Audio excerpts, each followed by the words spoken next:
2025 അപരാധമെന്നും മോശപ്പെട്ട സിനിമ എന്നും വിളിക്കാൻ പറ്റുന്ന 10 സിനിമകളെ കുറിച്ചാണ് ഇന്നത്തെ എൻ്റെ വീഡിയോ.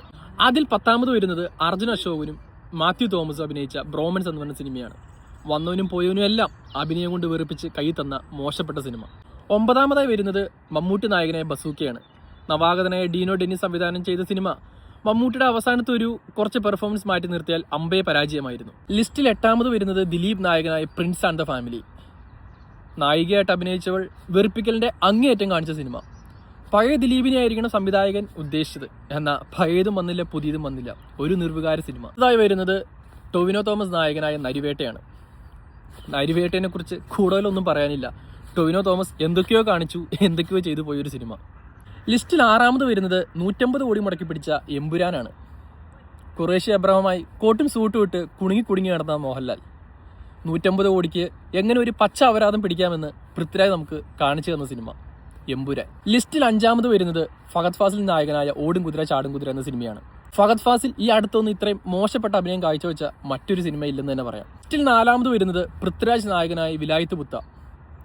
കേരള പുഷ്പയാവം വന്നിട്ട് കണ്ടിറങ്ങിയ പ്രേക്ഷകർ തലയിൽ ചെമ്പരത്തിപ്പൂ വെച്ച് പോകേണ്ട അവസ്ഥയായിരുന്നു വിലായത്ത് പുത്ത കണ്ടിറങ്ങിയ ജനങ്ങളുടെ അവസ്ഥ. ലിസ്റ്റിൽ അടുത്ത് വരുന്നത് ജിത്തു ജോസഫ് സംവിധാനം ചെയ്ത് ആസിഫലി നായകനായ മിറാജ് എന്ന സിനിമയാണ്.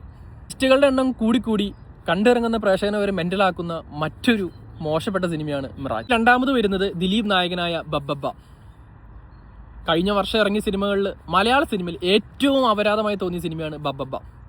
അഭിനയിക്കുന്നവർക്കും ഭ്രാന്ത്, കണ്ടിറങ്ങുന്ന നമ്മളെ കൂടി സിനിമ ഭ്രാന്താക്കും. എമ്പുരാനിലുണ്ടായ നഷ്ടം നികത്താൻ വേണ്ടി ഗോകുലം ഗോപാലൻ മോഹൻലാലിന് ഒരു കോമാളി റോൾ ചെയ്യാൻ വേണ്ടി വിളിച്ചു. മോഹൻലാൽ എന്ത് കണ്ടിട്ടാണ് ഈ റോൾ അക്സെപ്റ്റ് ചെയ്തതെന്ന് ഇന്നും എനിക്ക് മനസ്സിലാവുന്നില്ല.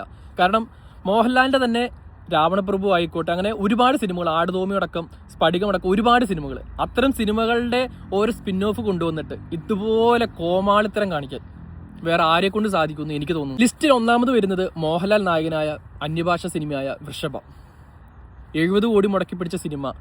അപരാധവും കാട്ടപരാധവും എല്ലാം കൂടെ മിക്സ് ചെയ്തൊരു തട്ടുപൊളിപ്പൻ ഊച്ചാളി സിനിമ എന്നാണ് കണ്ടിറങ്ങിയ ആളുകൾ പറഞ്ഞത്.